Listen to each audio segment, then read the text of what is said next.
제가 가진 성경은 구약성경 14페이지입니다. 창세기 12장 1절에서 9절 제가 읽도록 하겠습니다. 여호와께서 아브라함에게 이르시되 너는 너의 고향과 친척과 아버지의 집을 떠나 내가 내게 보여줄 땅으로 가라. 내가 너로 큰 민족을 이루고 내게 복을 주어 내 이름을 창대하게 하리니 너는 복이 될지라. 너를 축복하는 자에게는 내가 복을 내리고 너를 저주하는 자에게는 내가 저주하리니 땅의 모든 족속이 너로 말미암아 복을 얻을 것이라 하신지라. 이에 아브라함이 여호와의 말씀을 따라갔고 롯도 그와 함께 갔으며 아브라함이 하란을 떠날 때에 75세였더라. 아브라함이 그의 아내 사레와 조카 롯과 하란에서 모은 모든 소유와 얻은 사람들을 이끌고 가나안 땅으로 가려고 떠나서 마침내 가나안 땅에 들어갔더라. 아브라함이 그 땅을 지나 세겜 땅 모래 상수리 나무에 이르니 그때에 가나안 사람이 그 땅에 거주하였더라. 여호와께서 아브라함에게 나타나 이르시되 내가 이 땅을 내 자손에게 주리라 하신지라. 자기에게 나타나신 여호와께 그가 그곳에서 제단을 쌓고 거기서 베델 동쪽 산으로 옮겨 장막을 치니 서쪽은 베델이요 동쪽은 아이라. 그가 그곳에서 여호와께 제단을 쌓고 여호와의 이름을 부르더니 점점 남방으로 옮겨갔더라. 아멘.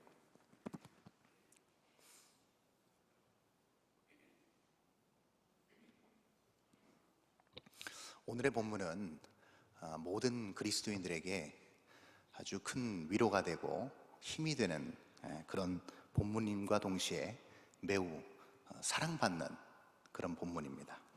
그래서 교회 다니시는 분이고 또 설교를 많이 들어보신 성도님들 중에 이 창세기 12장 말씀 설교를 안 들어보신 분은 거의 없으실 것입니다. 불완전한 아브라함이라는 한 사람이 무조건적으로 하나님께 선택받아서 그리고 믿음으로 자기 모든 터전을 다 내려놓고 미지의 땅으로 가서 그곳에서 믿음으로 하나님 붙잡고 살아가는 여러 그 삶 가운데서 그럼에도 베풀어 주시는 하나님의 놀라운 역사, 그 이야기를 우리는 다 알고 있습니다. 그래서 그 아브라함의 삶을 우리의 삶에 대비시켜서 정말 환난과 곤고함과 여러 문제와 아픔 가운데서 절망하고 흐르는 눈물을 주체 없이 쏟아놓는 그 현장에서도 우리가 이 12장의 말씀을 붙잡고 다시 힘을 내고 눈물을 훔치고 의연히 오뚜기처럼 일어나서 다시 믿음의 순례의 길을 갔던 믿음의 선진들, 그리고 우리 역시도 마찬가지로 이 말씀으로 얻은 위로가 대단히 큽니다. 그런데 우리가 알아야 될 것이 있습니다. 하나님께서 말씀을 주실 때 그 말씀은 당신의 뜻을 전하시기 위함인 것이 첫째 하나님께서 우리에게 말씀을 주시는 첫 번째 목적입니다. 물론 하나님의 말씀을 받고 그 말씀을 듣고 그 말씀을 읽을 때 우리는 그 말씀에서 얻는 위로와 그 말씀에서 얻는 평강과 그 말씀에서 얻는 은혜가 있습니다. 분명히 존재합니다. 그러나 궁극적으로 하나님께서 사람에게 말씀을 주실 때는, 말씀을 선포하실 때는 가장 중요한 이유는, 첫 번째 되는 이유는 바로 하나님의 뜻을 전하시기 위함입니다. 하나님의 깊은 의도를 사람들에게 알리고자 하심이 가장 주된 목적임을 우리는 잊어서는 안 되는 것이죠. 그러다 보니까 오늘 본문 12장에 있는 이 말씀을 우리는 아브라함의 복, 아브라함이 받은 복에 국한시키다 보니까 주로 아브라함의 입장에서 이 본문을 보는 경향이 많습니다. 그런데 아까 제가 말씀드렸던 것처럼 모든 성경이 하나님의 뜻을 드러내기 위함이라고 했을 때 오늘의 이 본문은 하나님의 입장과 하나님의 뜻을 드러내는데 거기에 관점을 둘 것입니다. 그랬을 때 전혀 다른, 그거와는 조금 거리가 있는 그러한 결론을 우리가 알게 될 것입니다. 그 첫 번째 출발이 오늘 본문 1절입니다. 본문 첫 절인데요, 이렇게 나타나 있죠. 자, 본문 첫 절 이렇게 나타나 있습니다. 제가 읽겠습니다. 여호와께서 아브라함에게 이르시되 너는 너의 고향과 친척과 아버지의 집을 떠나 내가 내게 보여줄 땅으로 가라. 자, 여기서 하나님께서 아브라함을 부르십니다. 아브라함이 하나님을 몰랐을 때 하나님께서는 전격적으로 아브라함을 부르셔서 아브라함을 그가 전혀 가보지 않았고 알지 못하는 땅으로 인도하십니다. 그런데 아브라함 입장에서 봤을 때요, 너는 너의 고향과 친척과 아버지의 집을 떠나서 아브라함이 알지 못하는 그냥 막연히 하나님이 지시하시는 땅으로 가라. 아브라함 입장에서는, 아브라함의 관점에서는 굉장히 무모한 명령입니다. 큰 모험이 아닐 수 없습니다. 그렇죠? 무려 75년 동안 아브라함은 그 땅에 살았습니다. 그리고 아브라함 당대만이 아니고 선조 때부터 대대로 살았던 지역입니다. 그러니까 터잡고 대대로 살았던 삶의 터전을 한순간에 내려놓고 알지도 못하는 땅을 하나님 말만 믿고 가야 되는 상황이라는 것이죠. 굉장히 무모하고 모험적이지 않을 수 없습니다. 이게 아브라함의 입장입니다. 자, 그런데 하나님의 입장은 이와는 다릅니다. 자, 하나님의 입장은 어떤지 한번 보겠습니다. 자, 먼저 이 전장인 11장 31절을 한번 가보겠습니다. 자, 11장 31절 정황을 이해하기 위해서인데요. 자, 31절, 11장 31절 제가 읽습니다. 데라가 그 아들 아브람과 하란의 아들인 그의 손자 롯과 그의 며느리 아브람의 아내 사레를 데리고 갈대아인의 우르를 떠나 가나안 땅으로 가고자 하더니 하란에 이르러 거기 거류하였으며, 이렇게 기록되어 있습니다. 그런데 창세기 11장 31절의 주어가 하나님이 아닙니다. 그렇죠? 창세기 12장 1절은 분명히 주어가 하나님이 이르시되었습니다. 근데 11장 31절은 주어가 하나님이 아닙니다. 누구예요? 새까지 일어났죠? 데라입니다. 아브라함의 아버지죠. 아브라함의 아버지인 데라가 주어입니다. 그래서 데라가 그 아들 아브람과 롯과 조카 롯과 며느리 사레를 데리고, 지금 데리고 하란 땅에 거주한다, 이렇게 나타나 있습니다. 자, 이 얘기는 무슨 얘기냐면 데라가 아브라함에게 지대한 영향을 미쳤다는 겁니다. 즉 그 말은 그 당시 약 4,000년 전에 이 고대 근동사회에서 남자 어른의 말은 곧 법이었다는 것이죠. 여러분, 4,000년까지 갈 것도 없습니다. 그렇죠? 우리나라도 불과 400년 전만 해도 남자 어르신이, 집안 남자 어르신이 얘기하면 그건 곧 법입니다. 그렇죠? 죽어 그러면 죽는 신용까지 해야 되는 가부장적인 사회였습니다. 하물며 4,000년 전이겠습니까? 그래서 데라는 아브라함에게 지대한 영향을 미쳤습니다. 그래서 데라가 데리고 가고 데라가 여기 정착한다 하면 아무 말 못하고 정착해야 되는 겁니다. 아버지의 말이 곧 법인 것이죠. 근데 데라가 205세를 살고 죽습니다. 그리고 바로 이어서 12장 1절이 나타나 있다는 거죠. 근데 데라가 죽고 나서 여호와께서 아브라함에게 이르십니다. 그리고 그 주도권을 행사하시기 시작합니다. 데라가 주도했던 그 주도권을 하나님께서 개입하셔서 아브라함 가정에 영향을 미치기 시작하시는 게 12장 1절입니다. 자, 그러면 왜 하나님께서는 아브라함을 그렇게 불러내시기 원하셨을까? 왜 갑자기 하나님께서는 주도적으로 이 가정에 개입하셨을까? 그리고 왜 주인으로 영향력을 미치실까? 자, 거기에 대한 근거가, 거기에 대한 이유가 바로 이로부터 600여 년 후에 세겜 땅에서 이스라엘 백성들을 모아놓고 설교한 여호수아의 설교에서 우리는 그걸 발견해낼 수 있습니다. 자, 여호수아 24장 2절과 3절입니다. 자, 이렇게 나와 있죠. 여호수아가 이렇게 설교합니다. 여호수아가 모든 백성에게 이르되 이스라엘의 하나님 여호와께서 이같이 말씀하시기를 옛적에 너희의 조상들 곧 아브라함의 아버지 나홀의 아버지 데라가 강 저쪽에 거주하여 다른 신들을 섬겼으나 내가 너희의 조상 아브라함을 강 저쪽에서 이끌어내어 가나안 온 땅에 두루 행하게 하고 그 씨를 번성하게 하려고 그에게 이삭을 주었으며, 이렇게 여호수아가 하나님의 말씀을 대언합니다.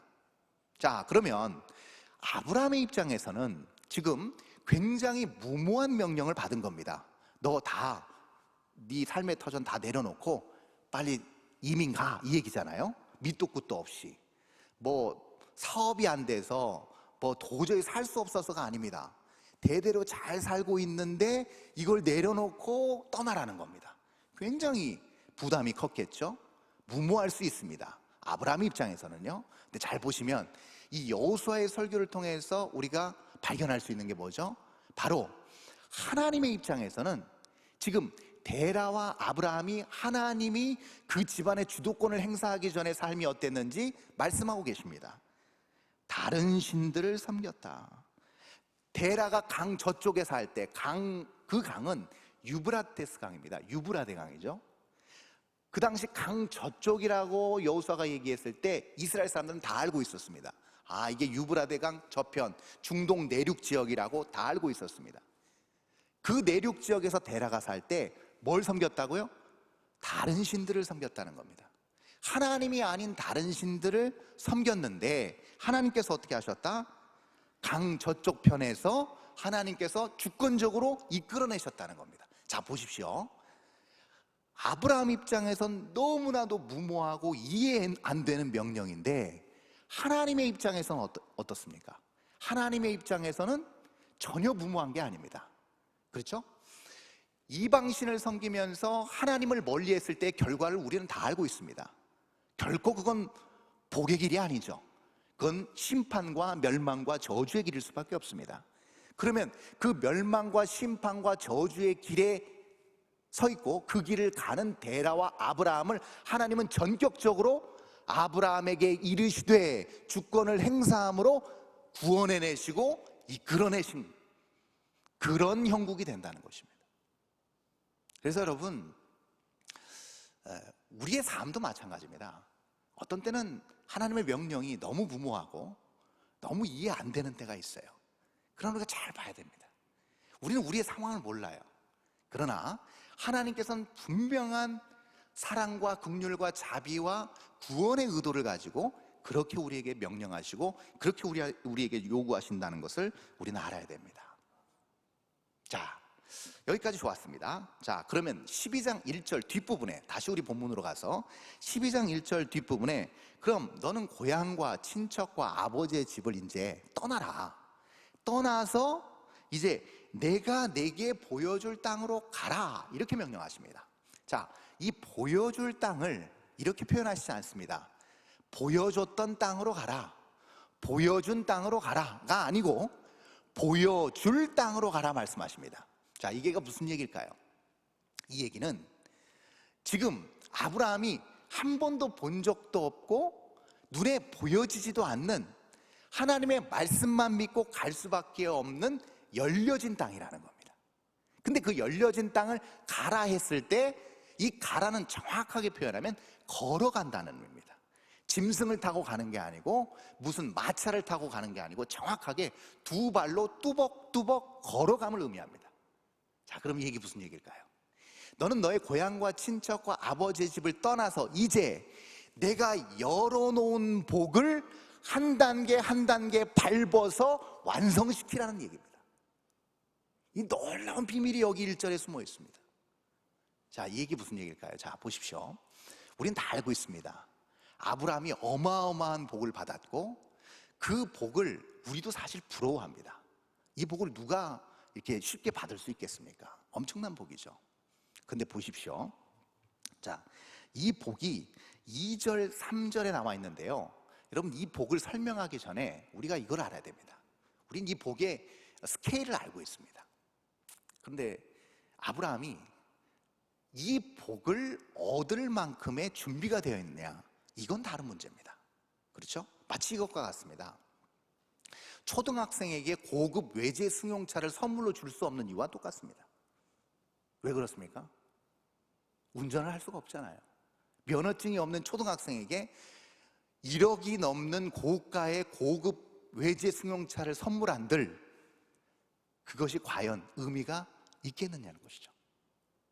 이제 아장아장 걸음마를 떼고 걷는 돌된 아이한테 할아버지가 봉투에 예쁘게 심사임당 그려져 있는 5만 원권을 여러 장 넣어서 금일봉으로 아이에게 줍니다.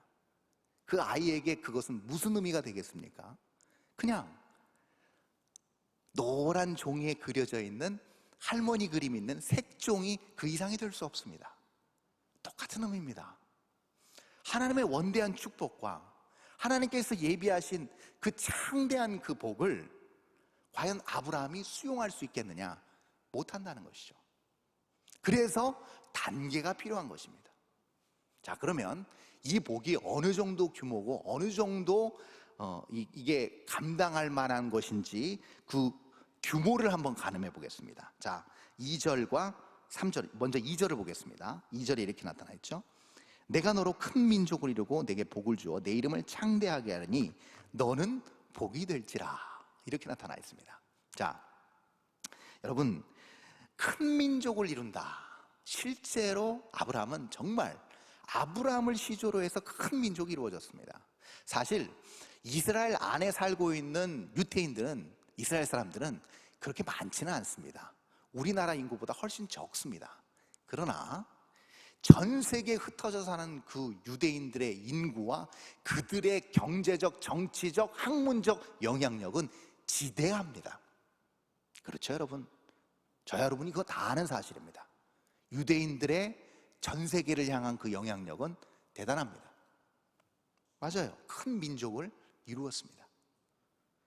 그리고 복을 주어 내 이름을 창대하게 한다. 이것 또한 놀라운 복입니다. 정말 아브라함이 감당할 수 없는 복인데요. 자, 여러분, 지금 전 세계 인구가 약 76억이 좀 넘습니다. 지금 현재. 근데 76억의 인구 중에서 아브라함을 아는 사람이 몇 명이나 될까요? 자, 먼저 기독교인, 가톨릭 신자, 유대교인, 그리고 머슬림들까지. 왜냐하면 코란에 아브라함은 정말 그들이 추앙하는 존재거든요. 자, 이 네 종교를 가진 사람들이 전체 세계 인구의 약 57%가 됩니다. 그러면 몇 억이 되냐면 약 43억의 인구가 아브라함을 자신의 믿음의 조상이라고 인정하고 추앙하고 존경합니다. 이런 복을 누가 받을 수 있겠습니까? 그렇죠?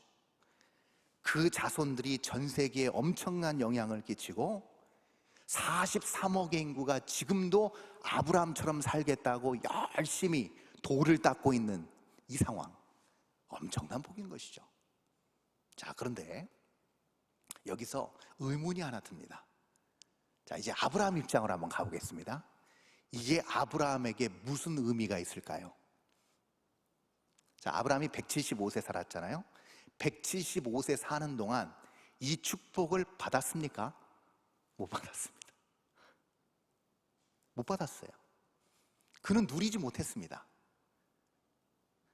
그러면 과연 이것이 아브라함에게, 이 약속이 아브라함 자신만 놓고 봤을 때는 이게 무슨 가치와 의미가 있겠느냐는 것이죠. 여기서 우리는 아주 중요한 기로에 서 있습니다. 그게 뭐냐면 하나님께서 이 복을 아브라함에게 누리지도 못할 복을 말씀하셨는데 그 이유가 무엇인가? 이것은요, 이걸로밖에 설명이 안 됩니다. 뭔가 하면 이것은 사람이 생각하는, 우리가 생각하는 복의 개념과 하나님이 생각하는 복의 개념이 다르기 때문에 그렇습니다. 여기서 차이가 나는 겁니다. 아브라함이 누리지 못하고 죽었다는 그 생각, 그 의문이 여기서 갈리는 것이죠. 자, 그렇다면 하나님이 생각하시는 복의 개념, 하나님이 규정하는 복은 도대체 무엇일까? 하나님께서는요, 처음에 인간을 창조하시고 나서 창세기 1장 28절에 보면 아담을 창조하시고 복을 주시며 이르시되 라고 하시면서 뭐라고 하시냐면 생육하고 번성하여 땅에 충만하라, 땅을 정복하라, 땅의 새와 바다의 물고기를 다스리라 라고 말씀하십니다. 복입니다. 그렇게 복을 주십니다. 자, 이게 무슨 말인가 하면 하나님께서 인식하시고 하나님이 규정하시는 복은 무엇이냐면 하나님이 하나님의 형상대로 지음받은 인간이 하나님의 대리자로서 이 땅에서 사람답게 사는 것이 복이라는 겁니다. 이것이 중요합니다. 하나님께서 본래 사람을 창조하신 그 목적에 준해서 사람답게 사는 것을 하나님은 복이라고 여기시고 그것을 복으로 알고 계십니다. 그런데 사람은 그걸 복으로 여기지 않습니다. 근데 우리는 감은 잡고 있습니다. 왜냐하면 보세요, 공감하실 겁니다. 이 세상이 박복한 이유가 있습니다. 그 이유가 무엇일까요? 거기에 반해서 역반응적으로 사람들이 복을 추구하는 이유가 무엇일까요? 그것은 바로 사람들이 사람답게 살지 못해서 박복한 겁니다. 그러니까 사람들은 본능적으로 복을 찾고 추구하지만 사람들이 무수한 사람들이 사람답게 살지 못하기 때문에 결국 세상은 점점 박복하게 되는 거죠. 그래서 사람들이 추구하는 복이 뭡니까? 물질의 복, 자녀의 복, 건강의 복, 그렇죠? 인복, 이런 것들을 추구하죠. 이런 복들이 다 무엇인가? 하나님이 원하시는 복은 사람답게 사는 게 복인데, 사람이 추구하는 이런 물질의 복, 자녀의 복, 건강의 복, 인복은 다 무엇이에요? 이른바 웰빙 라이프입니다. 잘 살기 위한 복입니다. 그래서 사람은 복을 어떻게 인지하는가? 잘 사는 게 복이라고 인지합니다. 여기서 차이가 벌어집니다. 이해가 되시죠? 사람은 그렇게 인식하고 있다는 거죠, 복을.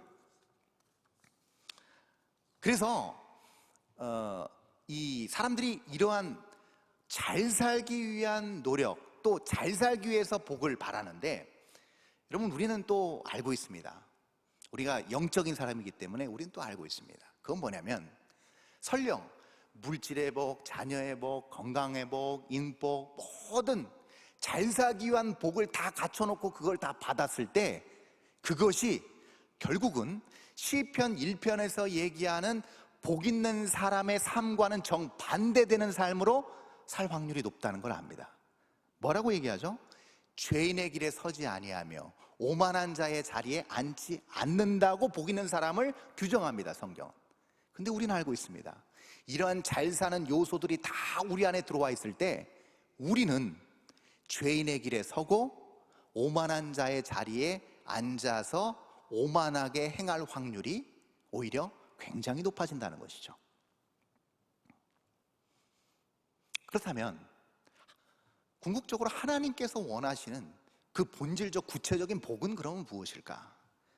3절을 한번 보겠습니다. 우리 한번 3절 볼까요? 자, 3절 띄워주시죠. 본문 3절입니다. 너를 축복하는 자에게는 내가 복을 내리고 너를 저주하는 자에게는 내가 저주하리니 땅의 모든 족속이 너로 말미암아 복을 얻을 것이라 하신지라. 여러분 보시면 너를 저주하는 자 내가 저주할게, 얘기는 무슨 얘기냐면 이겁니다. 이 한국말 성경에는 저주가 똑같이 기록되어 있는데 원래 원문을 보면 앞의 저주와 뒤의 저주가 다릅니다. 앞의 저주는 쉽게 얘기해서 이겁니다.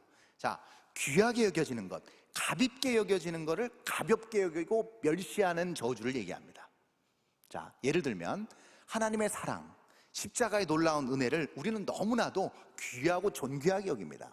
근데 이거를 믿지도 않고 인정하지도 않고 멸시하고 그걸 다른 사람들 다 무시하고 미련하게 치부하는 것, 이것이 저주, 앞에 있는 저주입니다. 이렇게 할 때 뒤에 있는 저주가 임한다는 거죠. 하나님이 거기에 대해서 저주를 내리시는데 이 저주는 법정적 저주입니다. 즉 앞에서 그렇게 귀한 것, 하나님이 귀하게 여기시는 걸 멸시하고 무시했기 때문에 내가 거기에 합당한 징벌적 저주를 내리겠다는 겁니다. 이게 바로 심판이죠. 이걸 말씀하고 있는 겁니다. 그러면서 뒤에 뭐라고 하시냐면 그 축복과 저주의 기준을 말씀하시는데, 자, 이렇게 나타나 있습니다. 땅의 모든 족속이 너로 말미암아 복을 얻을 것이라 하신지라. 자, 여기서 아브라함으로 말미암아 복을 얻는다, 이 말이 무슨 말일까요? 정확한 표현은 아브라함 네 안에 복이 있다, 이 말입니다. 네 아내를 통해서, 네 아내가 아니고요, 와이프가 아니고 네 안에 있는 것을 통해서 복을 얻을 것이다 라는 말입니다. 자, 이 말이 무슨 말일까요? 이 말은 결국 아브라함을 통해서 오실 예수 그리스도를 암시합니다. 예수 그리스도를 통해서 복이 누구에게요? 모든 세상의 모든 민족에게 임할 것이라는 하나님의 예언적 선포입니다. 자, 그러면 여기서 뭘 알 수 있을까요? 복과 저주의 분기점, 정확한 기준이 누구시란 얘기예요? 예수 그리스도란 얘기입니다. 그러므로 예수 그리스도를 믿고 예수 그리스도를 영접한 저와 여러분은 그러므로 복 있는, 복 받은 사람인 줄 믿습니다, 여러분. 네, 그게 우리입니다. 자, 볼까요? 그 복이 어떻게 능력으로 나타나는가를 요한 사도가 요한복음 1장 12절에서 아주 유명한 말씀으로 이렇게 기록했습니다. 영접하는 자, 곧 그 이름을 믿는 자들에게는 하나님의 자녀가 되는 권세를 주셨다는 겁니다. 자, 하나님의 영역 안에 들어가서 하나님을 영접해서 복 안에 거하는 사람들에게 나타나는 능력이 무엇인가? 자녀의 권세라는 겁니다. 하나님께서 부여하시는 자녀의 권세를 누리게 된다는 것이죠. 이게 놀라운 하나님의 은혜고 이것이 복받은 자의 특권입니다. 뒤이어서 요한은 14절에서 이렇게 얘기합니다.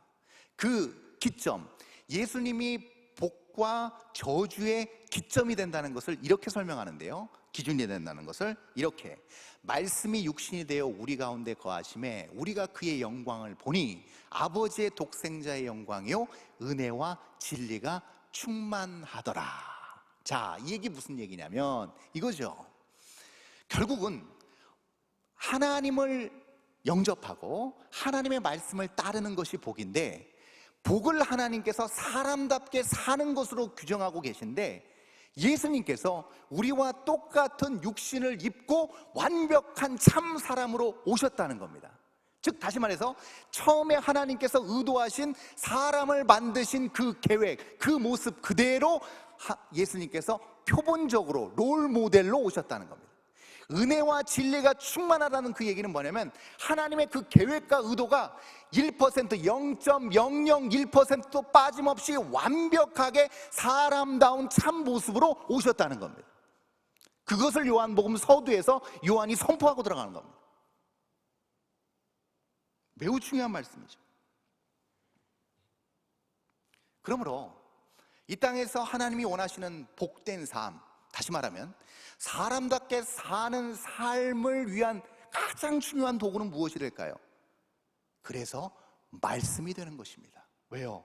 말씀이 육신되어서 그렇게 완벽하게 우리의 삶으로 똑같은 성정이 같은 우리의 모습으로 구현된 예수 그리스도셨으니까요. 그 말씀이 우리를 이끌 때 우리는 참다운 사람다운 삶, 복된 삶을 살 수 있다는 결론을 우리가 발견하게 됩니다. 그래서 우리가 잘 아는 말씀 시편 1편 2절에서 그래서 이렇게 얘기하는 거예요. 복 있는 사람은 여호와의 율법을 즐거워하여 그 율법을 주야 밤낮으로 그래서 묵상할 수밖에 없는 겁니다. 그게 복 있는 사람입니다. 네.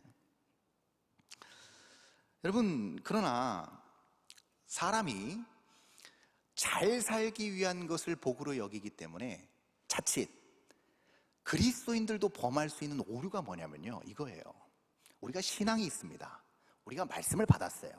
근데 자칫 우리의 최종 목적이 잘 살기 위한 물질의 복, 잘 살기 위한 건강의 복, 잘 살기 위한 자녀의 복, 인복으로 국한돼 버리면 하나님의 말씀이 자칫 최종 목적인 이 잘 사는 것을 위한 수단이 되어버린다는 겁니다. 이거를 우리가 조심해야 됩니다. 굉장히 위험한 것이죠. 만약에 말씀을 알고 신앙생활을 무수하게 오래 해왔다 하더라도 목적이 잘 사는 거라고 한다면, 그리고 말씀이나 신앙과 기도와 예배가 수단으로 전락해버리면 절대로 자녀의 권세는 우리 삶 가운데 나타날 리 만무합니다. 왜요? 우리 기독교뿐만이 아니고 수많은 세상의 여타 종교들도 최종 목적은 뭐예요? 웰빙 라이프입니다. 잘 살기 위한 거예요, 이 세상에서. 그러나 우리는 다릅니다.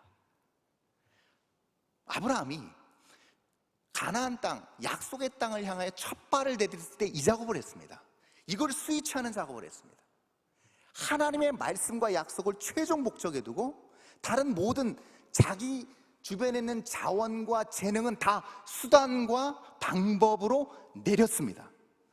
그 장면이 바로 4절과 5절에 나타나 있습니다. 우리 한번 볼까요? 본문 4절 5절입니다. 제가 읽습니다. 이에 아브라함이 여호와의 말씀을 따라갔고 롯도 그와 함께 갔으며 아브라함이 하란을 떠날 때에 75세였더라. 아브라함이 그의 아내 사레와 조카 롯과 하란에서 모은 모든 소유와 얻은 사람들을 이끌고 가나안 땅으로 가려고 떠나서 마침내 가나안 땅에 들어갔더라. 자, 아브라함이 뭘 포기했다는 거예요? 뭘 자기가 스위치했다는 겁니까? 자, 보시면 4절에 아브라함이 하란을 떠날 때 75세였습니다. 자, 여기도 제가 이 예배당에 보니까 연만하신 어르신들이 많이 눈에 들어오네요. 70대 중반쯤 돼 보이는 어르신들이 보이십니다. 자, 그런데 여러분, 아브라함은요 175세를 향수하고 죽었습니다. 175세를 향수했다는 건 지금의 평균 수명보다 2배 정도를 살았다는 얘기입니다. 자, 그러면 산술적으로 이런 결과가 나옵니다. 175세를 반으로 쪼개면 87.5세가 됩니다.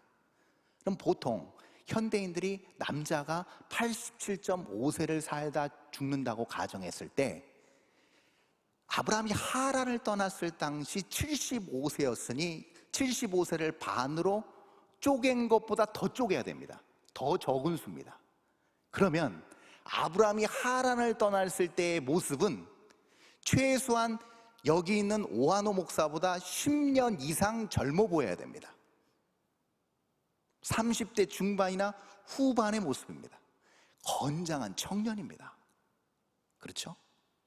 자, 그 건강한 청년이 그 젊음과 그 건강을 수단으로 삼아서, 방법으로 삼아서 하나님의 약속을 쫓아갑니다.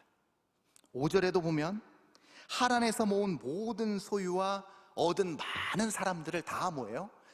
하나님의 그 말 한마디만 믿고 그 목적을 두고 다 수단으로 밀어놓고 갑니다. 이렇게 출발합니다. 그런데 그렇게 700km를 걷습니다. 700km를 걸어서 도착한 가나안의 상황을 한번 보겠습니다. 그게 6절입니다. 본문 6절 이렇게 나타나 있죠. 아브라함이 그 땅을 지나 세겜 땅 모래 상수리 나무에 이르니 그때 가나안 사람이 그 땅에 거주하였더라. 와보니까 이미 가나안 원주민들이 터잡고 살고 있습니다. 충격적이죠. 아이러니하게도 그 땅은 풍요로움이 아닌 척박함이었습니다. 안전이 아닌 위협이었고 환대받고 우호적인 사람들이 있는 것이 아니고 배타적인 사람들이 있었습니다. 거기다가 하나님께서는 이 땅, 정말 살 수 없는 이 땅에 네가 살고 네 자손들이 이 땅에서 대대로 살 것이라고 하나님 약속하십니다. 여러분, 막연한 희망을 품고 갈 수 있습니다. 저는 이민 생활을 한 17년 했잖아요. 그러니까 처음에 이민 온 이민자들의 그 모습을 아주 잘 봐왔습니다. 거의 다 동일합니다. 큰 어떤 사업 아이템을 가지고 오기도 하고 또 새로운 어떤 그런 환경에서 적응하기 위한 부푼 꿈을 가지고 이민을 옵니다. 그런데 그 이민자들의 상당수는 얼마 지나지 않아서 굉장히 힘들어합니다. 그 이유는 배타적인 환경과 생소한 언어와 그리고 적응할 수 없는 환경이 그들을 힘들게 해요. 아브라함도 마찬가지입니다. 말씀 믿고 왔지만 결국 너무나도 힘든 환경에 그는 그 나락으로 떨어지고 말았어요. 너무 힘들었습니다. 이제는 돌아갈 수도 없습니다. 사방을 둘러봐도 사면초가의 상황입니다. 어디 갈 수 없는, 어디 누구의 도움을 청할 수도 없는 그때입니다. 근데 그때 그런 상황에서 여러분 무엇이 회복되는가? 무너진 예배가 비로소 그때 회복됩니다. 척박한 환경, 정말 눈물밖에 흐르지 않는 그 순간, 정말 답답한 그 순간, 그때야 비로소 하나님을 향한 예배가 회복돼요. 자, 7절 한번 볼까요? 그 다음 절 7절입니다. 이렇게 나타나 있습니다. 여호와께서 아브라함에게 나타나 이르시되 내가 이 땅을 내 자손에게 주리라 하신지라. 자기에게 나타나신 여호와께 그가 아브라함이 그곳에서 제단을 쌓고, 맞습니다. 제단을 쌓고 예배를 드립니다. 여러분, 이 세겜 땅, 이 아브라함이 처음 들어갔던 이 세겜 땅이 예수님 시대에 등장합니다. 예수님께서 정말 제자들 데리시고 머무르십니다. 어딘가 바로 우물가 한켠에서 예수님 누구를 기다리십니다.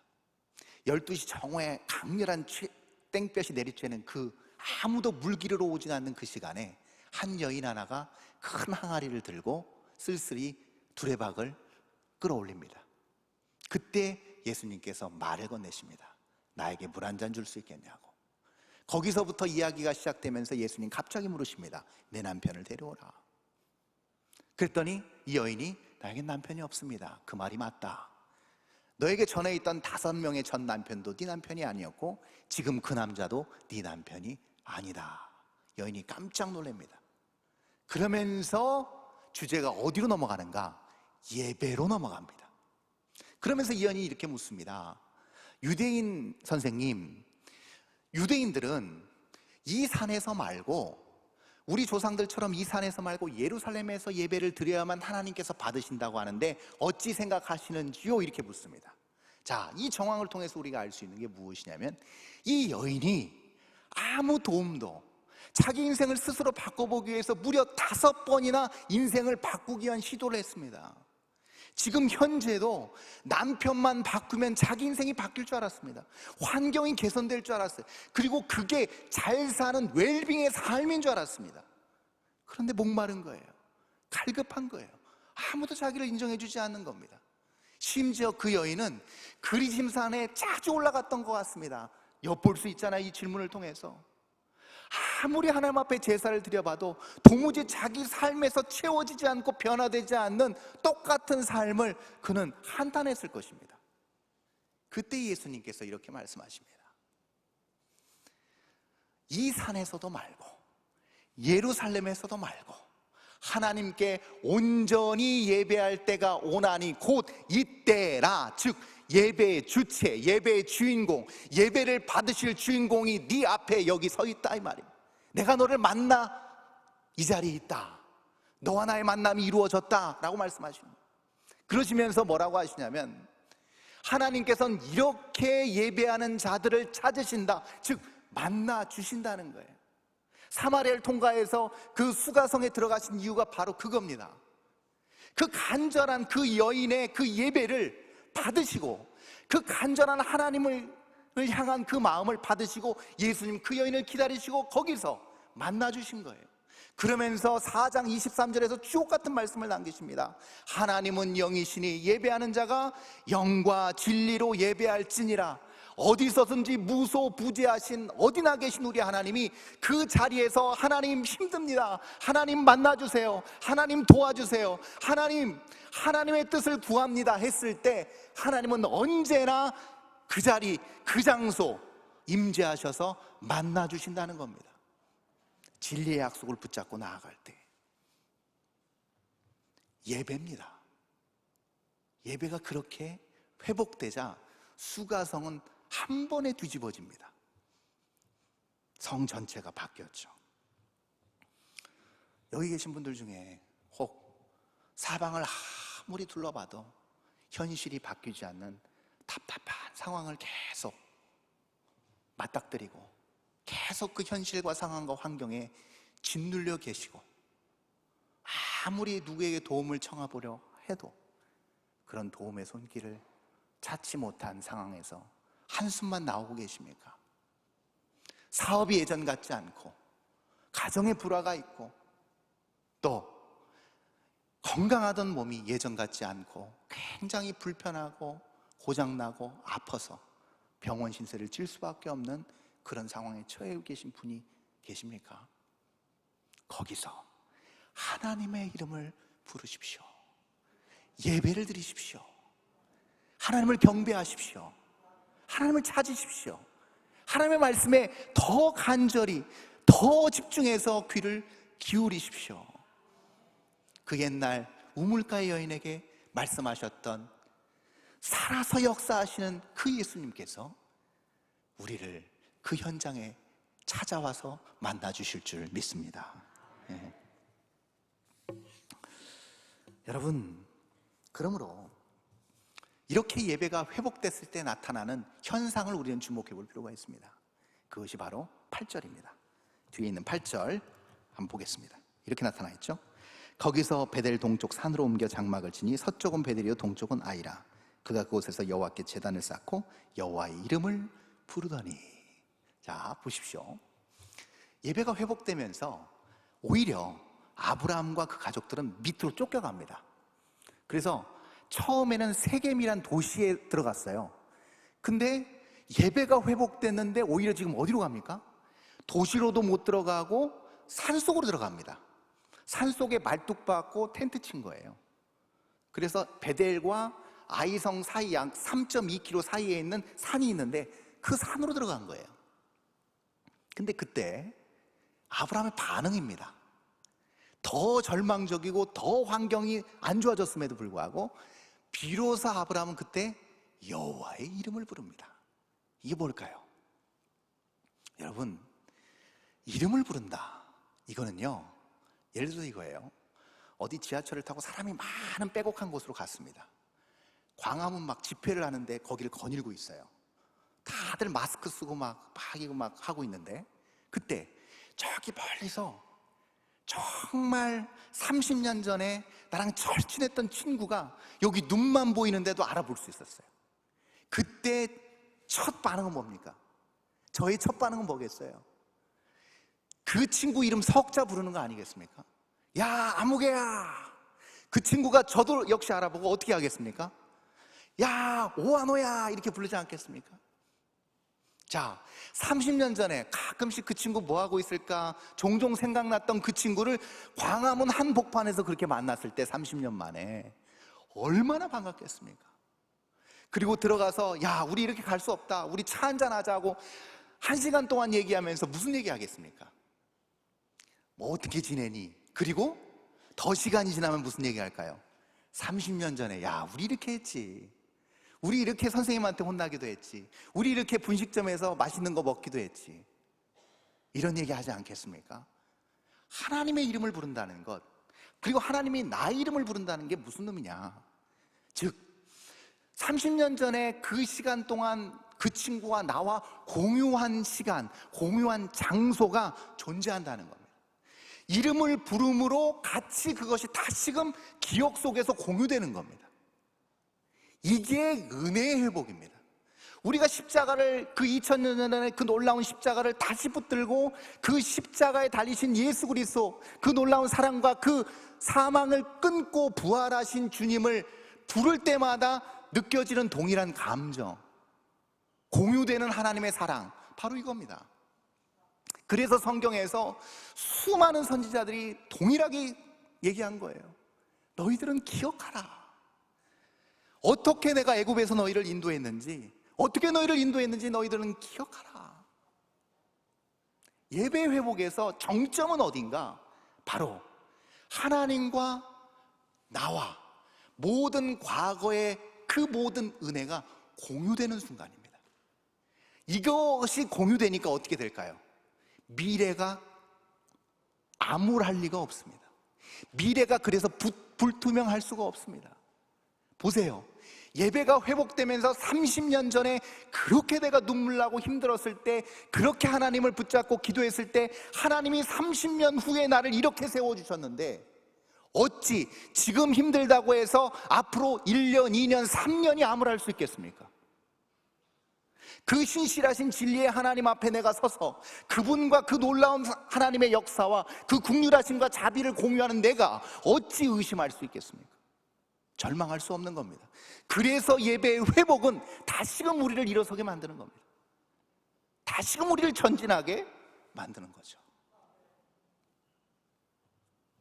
그래서 아브라함이 계속 내려가다가 결국은 애굽 가잖아요. 애굽 갔다가 다시 와서 다음 장 13장 4절에 보면 이제 애굽 갔다 오니까 약대도 늘어나고 사람들도 많이 늘어났어요. 부자가 된 거죠. 근데 그때 정확하게 13장 4절에 보면 그 장소에 다시 베델과 아이 사이 그 장소에 가서 다시 하나님의 이름을 부릅니다. 뭘 불렀을까요? 뭘 하나님과 공유했을까요? 그렇게 힘든 상황에서도 하나님 나를 붙드시고 인도하시고 나를 세워주신다는 것, 그걸 다시 확인하지 않았겠습니까? 여러분, 그래서 예배는요, 정확하게 얘기하면 위치를 다시 한번 재점검하는 겁니다. 예배가 회복된다는 건, 내가 지금 70평생 이렇게 신앙생활 해왔는데 과연 내 위치가 하나님 앞에서 정확한 위치인가? 내가 지금 이 직분을 맡아서 평강교회에서 이렇게 섬기고 있는데 과연 하나님 앞에서 내 위치가 지금 바른 것인가? 이것을 어디서 확인하는가? 예배의 현장에서 확인하는 겁니다. 그래서 우리는 예배를 드리는 겁니다. 직장에서도 사업을 하면서도 내가 지금 경영을 하는데 이 경영의 방식이 하나님이 원하는 방식인가를 뭘로 확인한다고요? 예배로 확인하는 겁니다. 내가 정말 필요한, 이 회사에 필요한 사람인가? 이 회사에서 정말 하나님의 뜻을 온전히 이루고 있는가? 뭘로 확인한다고요? 예배로 확인하는 겁니다. 이게 예배의 놀라운 권세이자 능력인 것이죠. 이 모든 과정을 성경은 단 한 글자, 복으로 정의합니다. 이것이 복입니다. 9절 보니까, 마지막 절 9절에 보니까 이렇게 나와 있어요. 아브라함이 점점 남방으로 옮겨갑니다. 이 점점이란 말은요, 말뚝을 뽑는다는 의미입니다. 이 무슨 얘기입니까? 자, 점점 내려와서 말뚝 심고 텐트 쳤어요. 근데 또 나가라는 거예요. 그러니까 말뚝 뽑고 또 내려가는 거예요. 근데 점점 남방으로 갔다는 얘기는 남방으로 가면 갈수록 이스라엘 가보신 분들은 아실 겁니다. 사막입니다. 내려가면 내려갈수록 사막입니다. 물 없고요, 풀 없습니다. 근데 옮겨갔더라가 너무 중요합니다. 그게 1절에서 가라라는 말과 동의어입니다. 보여줄 땅으로 가라, 그 동사와 동일한 말이 바로 옮겨갔더라, 저 말입니다. 즉 다시 뽑고 옮길 수밖에 없지만 그래도 하나님 인도하심 따라 터벅터벅 걸어가는 겁니다. 환경은 여전히 열악하고, 아니요, 더 안 좋아졌습니다. 그럼에도 불구하고 믿음의 길을 터벅터벅 가면서 뭐가 완성되는 거라고요? 하나님이 약속한 진정한 복이 아브라함의 한 걸음 한 보 한 보를 통해서 아름답게 완성되어 가는 모습을 우리는 본문에서 볼 수가 있습니다. 그래서요, 이것을 은유적으로 잘 표현한 시가 바로 시편 1편입니다. 그것도 3절, 우리 잘 알고 있습니다. 그는 시냇가에 심은 나무가 시절을 쫓아 열매를 맺으며 그 잎사귀가 마르지 아니함 같으니 그가 하는 모든 일이 다 형통하리로다. 이게 복 있는 사람이란 얘기인데요, 이게 왜 여기와 연결이 되는가? 목사님, 지금 아브라함 광야에 있는데 무슨 시냇가입니까? 라고 얘기하실 수 있는데, 여러분, 이 시냇가는요 자연적 시냇가가 아닙니다. 황량한 곳에 인공적으로 수로를 뚫어서 그 수로를 의미합니다. 그러니까 정확하게 번역하면 수로에 심겨진 나무입니다. 환경은 굉장히 척박해요. 물이 없는 곳이에요. 근데 인위적으로 수로를 내서 물을 흘려보내서 그 물을 통해서 나무의 열매가 자라게 한다는 원리입니다. 근데 그랬을 때 하는 모든 일이 형통한다는 말은 무슨 말이냐? 바로 그 하는 모든 일은 그런 척박한 환경에도 불구하고 하나님이 보내시는 물을 먹고 참 열매와 그 광야 한가운데서 푸르름을 유지할 수 있는 게 복이라는 겁니다. 네. 근데 형통한다는 표현을 썼어요. 이게 바로 똑같은 옮겨간다, 보여줄 땅으로 가라와 똑같은 말, 전진하다는 의미가 있습니다. 놀랍죠? 황량한 인생 가운데서도 우리가 멈추지 않고 뒤돌아가지 않고 전진할 수 있는 이유가 바로 여기에 있습니다. 제가 말씀을 준비하면서 찬양을 한 곡 들었는데 참 저에게 은혜가 됐어요. 오전에도 아까 1부 때도 이 찬양을 제가 소개하면서 울컥했는데요. 이 찬양을 제가 말씀 준비하면서 발견했는데 어떤 느낌이 들었냐면, 이 놀라운 비밀을 아는 사람들이 있구나. 그리고 진정한 복을 향해서 지금도 황량한 세상 한복판에서 고군분투하는 사람들이 있구나. 너무 큰 위로가 됐습니다. 그래서 이 찬양을 우리 성도님들하고 한번 나눠보고자 해요. 이 찬양은요, 우리가 매번 임예송 때마다 부르는 부르신 곳에서라는 찬양, 우리가 임예송 하잖아요, 예배 때. 그 임예송을 발표한 마커스 워십이 2019년도에 발표한 곡입니다. 그래서 한번 이 찬양의 가사를 마지막으로 오늘 말씀을 마무리하고자 합니다. 자, 잘 들어보세요. 은혜로 날 보듬으시고 사랑으로 품어주셔도 내 마음 한 자락도 지키지 못하는 이 모습 부끄럽습니다. 따스한 곁을 내어주신 주님 앞에 나아갑니다. 표현 못할 긍휼로 나를 붙드시는 주 이름만 바라봅니다.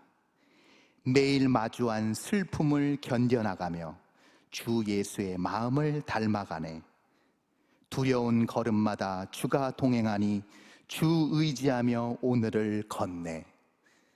주의 신실한 소망을 깊이 담으며 주 예수의 풍요를 채워가네. 하나님의 자녀로 명예 지켜가며 깊어진 삶을 주께 드리네. 기도하시겠습니다. 존귀하신 아버지, 감사합니다. 우리의 삶과 우리의 환경과 우리의 인생의 여건이 그렇게 녹록하지 않고 호락호락하지 않습니다.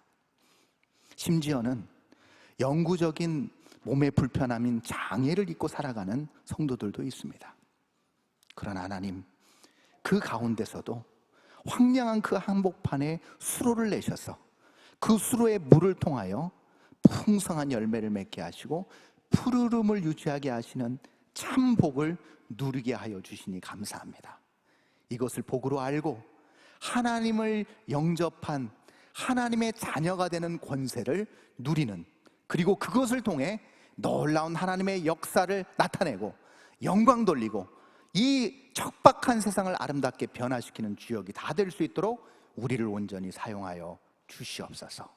힘들고 어려울 때마다 그 현장에서 주를 바라보고 예배를 회복하게 하시고 주의 이름을 부르는 자들에게 수가성 우물가의 여인에게 약속하셨던 그 약속, 하나님은 영이시니 예배하는 자가 영과 진리로 예배할 때 그렇게 우리를, 그런 자들을 찾으시고 함께 하시는, 그리고 놀라운 하나님의 은혜를 공유하시는 그 역사가 우리의 삶 가운데 곳곳에서 나타나게 하여 주시옵소서. 감사드리며 거룩하신 예수 그리스도 이름으로 기도합니다. 아멘.